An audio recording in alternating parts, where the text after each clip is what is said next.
ಬಾಣವನ್ನು ಹೊಡೆಯುವೆನು. ಸಖಿ, ಅದು ನಾನು ಬಾಣವನ್ನು ಹೊಡೆಯುವೆನು. ಅದು ಕೆಳಗೆ ಬೀಳದ ಹಾಗೆ ನೀವು ನೋಡಿಕೊಳ್ಳಿ.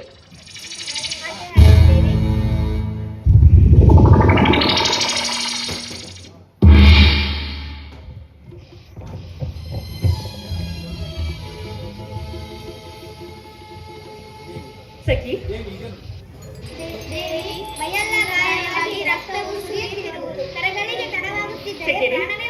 ನೀವು ಬೇಗನೆ ಹೋಗಿ ನೀರನ್ನು ತೆಗೆದುಕೊಂಡು ಬನ್ನಿ. ಮಲವು ಬದುಕಿರುವುದೇ? ಇದೇನು? ಹ್ಞೂ, ಬದುಕಿರುವುದು. ಬಾಪು ಬಾಪು, ಹದ್ದು ಮಲವು ಒಟ್ಟಿಗೆ ಇರುವಾಗ ಮಲಕ್ಕೆ ಪೆಟ್ಟಾಗದಂತೆ ಹದ್ದನ್ನು ಮಾತ್ರ ಹೊಡೆದ ಈ ನಿಮ್ಮ ಚಮತ್ಕಾರವು ಅತ್ಯಾಶ್ಚರ್ಯಕರವಾಗಿರುವುದಲ್ಲವೇ? ಇದೊಂದು ವೀರರಿಗೆ ಆಶ್ಚರ್ಯವೇನು? ಆಹಾ, ಎಂತಹ ಸೊಬಗು, ಎಂತಹ ನಿಷ್ಕಳಂಕವಾದ ಪ್ರಬಲತೆ!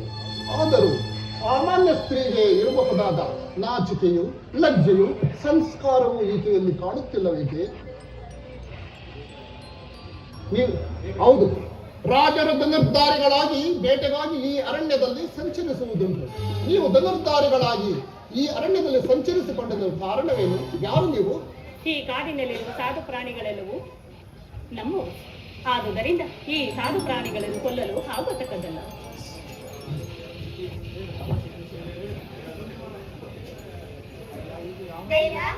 ಈಕೆಯು ಅವಂತಿ ದೇಶದ ಸೋಮದತ್ತ ಮಹಾರಾಜನ ಮಗಳು.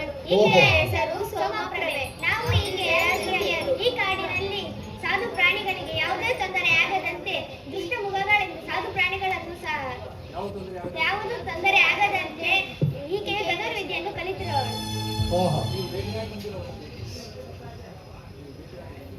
ನೀವು ಬೇಟೆಗಾಗಿ ಬಂದಿದ್ದರೆ ನಾನು ಬೇಟೆಗಾಗಿ ಬಂದವನಲ್ಲ.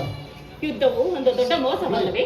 ಗರ್ವಿಷ್ಠರಾದ ರಾಜರ ಗರ್ವವನ್ನು ಯುದ್ಧದಲ್ಲಿ ಮೆಟ್ಟುವುದಕ್ಕಾಗಿ ನಾನು ಈ ಧನುರ್ವಿದ್ಯೆಯನ್ನು ಕಲಿತಿರುವುದೇ ಹೊರತು ಛೇಛೆ ಈ ಸಾಧು ಪ್ರಾಣಿಗಳನ್ನು ಹಿಂಸಿಸುವುದಕ್ಕಲ್ಲ. ಯುದ್ಧವು ಒಂದು ದೊಡ್ಡ ಮೋಸವಲ್ಲವೇ? ಆಹಾ, ಎಂತಹ ಸೌಂದರ್ಯ, ಎಂತಹ ಇವಳೊಂದು ವನದ ಪುಷ್ಪ. ಬಗೆ ಬಗೆಯ ವನಕುಸುಮಗಳು ಕಾಡಿನಲ್ಲಿಯೇ ಹುಟ್ಟಿ ಕಾಡಿನಲ್ಲಿಯೇ ಬೆಳೆದು ತಮ್ಮ ಪರಿಮಳವನ್ನೆಲ್ಲ ಬೀರಿ ಬಾಡಿ ಹೋಗುವಂತೆ